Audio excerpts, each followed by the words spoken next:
What's up, everybody? I'm Matt Brody, and this is Simply Must Go. And today, we are talking about this Windone electric bike, and this thing is awesome.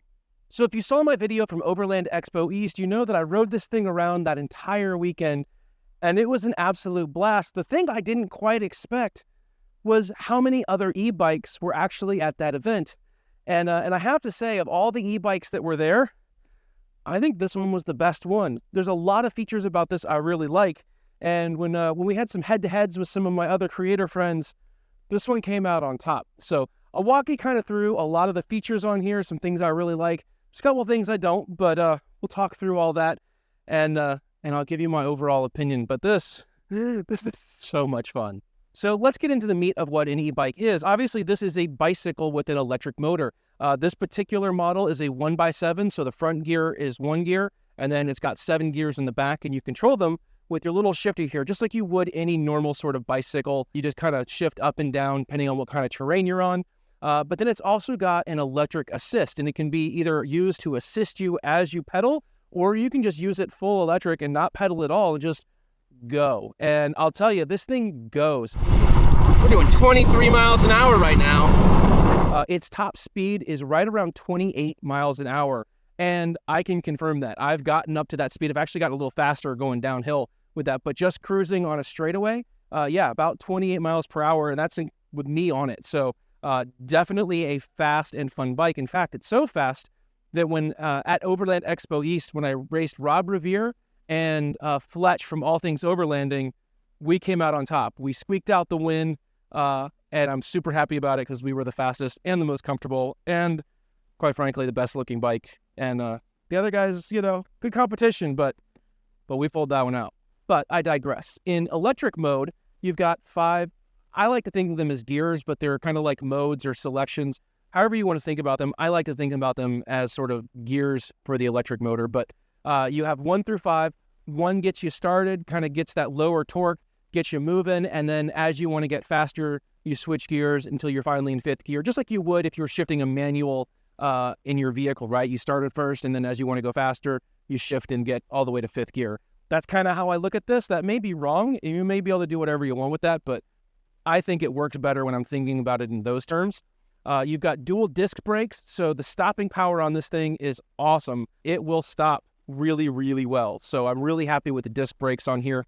The suspension on this bike is so nice. Like, it's just like this soft little bumpy ride. Like, it absorbs everything. It's just nice. See? Like that. Just absorbed it. It was awesome. I'm really digging this bike. This e-bike comes with dual suspension, which means it's got suspension up front and it's got rear suspension back here, which makes for a really cozy ride. When I was riding around through all kinds of stuff at Expo, this was a very comfortable bike to ride, particularly for a bigger guy like me. The weight limit on this is 330 pounds, so I was fine on it. I'm not that big. But anyway, I was able to really comfortably ride this. The suspension held up really well. It absorbed all the bumps and kept it as a nice, even, smooth ride without jostling me around a lot. So the suspension on here is great. On the shocks, you can also change the preload by spinning the dials here, so you can kind of change how firm or how soft they are and kind of get it to exactly where you like it in terms of how much it's going to give and sort of the front suspension. And when you compare that with this long saddle length seat that's really padded, this is a super comfortable bike to ride. It's really more akin to riding something, I hate to say it, like a motorcycle. It's not nearly like riding a motorcycle, but it's just comfortable. It's not like the hard bicycle seats that you often get, particularly when you're bouncing off-road. This is a much more comfortable seat, especially if you're just kind of cruising and hanging out. But it's a really nice, comfortable ride between the suspension and the seat. Those are things I really like about this bike. So the bike is sporting these big 20 by 4 inch tires, fat tires, I guess is what you would call them, which is one of the things that drew me to this model. In the first place, I wanted something with big, fat off-road tires, and this definitely has them. Really nice, comfortable tire. When you get it, you do have to put it together, but 90% of it comes together already. All you've really got to do is put on the light, put on the front tire, and some of these other little parts and things like that. It took my son and I maybe 30 minutes to put the whole thing together and have it up and running. And from that perspective, really happy with the quality of all the parts and the instructions. Everything was very clear. It made sense. And they give you a whole bunch of tools, all the tools that you need in order to actually put this together too. So assembly on this was super easy. And then once it's together, it's pretty easy to work. You can pedal it just like a normal bike. The battery does come on and off, and it locks too. So if you're feeling like you need to take the battery so that someone doesn't steal it, you can take it with you, or you can lock it to the bike. But all you got to do is turn on the actual battery and then turn on the bike itself, and you'll get your sort of heads-up display here. That's going to give you your miles per hour, or you can change that to kilometers per hour and stuff too if you want to go through the settings and do that. But obviously, as an American, we're going with miles. So you got your miles per hour. You've got what mode you're in terms of the electric mode, 0 through 5, 0 being off, and then 1 being like your first gear through 5th gear, and the total amount of miles that you've gone. Just like the bike selector, you get a selector on the other handlebar for the electric motor. So you can fig plus and minus arrows, make it really easy to just switch the mode that you're in there. You've also got your buttons for your light. It does have a functioning brake lights. That's pretty much it. I mean, it's a bike, so there's not a lot of like things to talk about.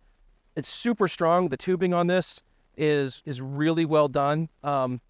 It's heavy because of that, because of how well built it is. It's about 89 pounds, but you don't really feel that, particularly when you're biking with the electric assist on.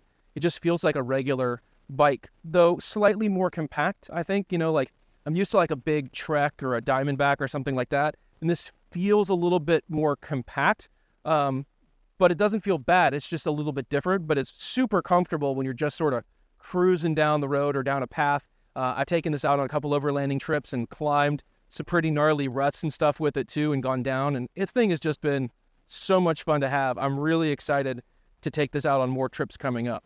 Now, there are a couple things about it I don't particularly love, and the first thing is going to be the headlight. While it's totally adequate, and I very rarely would ride this in the dark, there were a few times at Expo where it was dark out and I was riding it back to my camp, and just the pattern of the light is not great. It's kind of like a weird U shape with a hard cutoff, and I just don't love the light. But again, it's not something I use a lot, and I don't know if there's a way to change that out for something else, but the light is really the only thing that is not, for me, like super awesome. Everything else has been absolutely great. The only other thing that I don't love is the kickstand. And the kickstand is fine, and its placement is fine, but when it's up, it can rattle a little bit. So as you're going over like harder things, you'll just hear it kind of rattle a little bit. Again, not the end of the world, but I wish it would like held tighter there, or it didn't rattle, or maybe there was a different type of kickstand to use for something like this. I don't know. I'm not like a super huge biker, so maybe that's just something that all bikers, have to deal with. But I just noticed that as you go, sometimes you hear that rattling and you're like, what's going on? And you're like, oh yeah, it's the kickstand. I think the only other thing that I don't love about it is I wish, because of how fast you can go and because it's such an off-road sort of bike, it almost needs like a motocross splash guard back here that comes out more. Because I do notice that as you go through mud and puddles, this back tire is going to fling up and you're going to get mud on your back and stuff. So having more of like a motocross style that covers that back a little bit better is probably the only thing that I would say is like an upgrade you could do to this, or something I wish that they did besides the light and the kickstand. Those are really the only 3 things that I would change at all. None of those are deal breakers by any means, but if I had the keys to the kingdom and I could make whatever I wanted, that's what I would do. I will say that just like any new bike that you get, or any new bike I've ever gotten, eventually you're going to need to take it and get it serviced. The Shimano gears on the back here, the shifter is going to eventually loosen up, and so it's not going to shift into all the gears properly over time. Just like any bike would, it's going to need that kind of maintenance, particularly after it's new, right? Like it just doesn't come out of the box 100% always dialed in terms of those kind of things. So you might have to adjust it a little bit. But honestly, I almost never pedal this thing. I almost always use it as like a little mini e-bike, electric motorcycle kind of thing. And it's just a total blast to have that way. But this thing is so much fun. I love it. The kids love it. My wife wishes I would wear a helmet more, but it is what it is. So one of the big questions you're going to ask about something like this, particularly because you're going to take it out on adventures, or at least that's what I'm doing, is it waterproof? Are the electronics going to get messed up if it rains, or if I go through a puddle, or if I'm driving my vehicle and I do a river crossing and this is on the back hitch or something like that. So the bike itself is IPX4 and the battery is an IPX5. Basically what that means is it's good to get splashed through puddles, to get rain and all that kind of stuff. It's not good to completely drench it, get it into, like, don't go underwater with it. I wouldn't spend a lot of time riding through water with it or trying to go through like a narrow creek or something like that necessarily. Like splashing and all that kind of stuff is going to be fine, but you don't want to submerge the electronics is I guess basically the way that works. And finally, one of the things that I think may be the best part of this is the price. Usually the price is where you're like, oh, but it's really expensive. This bike normally sells for about $1,885, somewhere just under $1,900 is what I usually see it for on the website. But I have seen it on sale a bunch. In fact, right now as I record this, it's on sale for under $900. You can pick this up through their Black Friday sale for under $900 right now, which I think is a killer deal for this because this is worth every penny of $900. It's so much fun. That's pretty much going to do it for this quick review of the Windone E2 electric bike. This thing is so much fun. I absolutely love riding it around. If you're interested in one, there'll be a link down in the description where you can check it out. And anyway, I'm going to go have some fun. Until next time, God bless, and we will see you on the trails.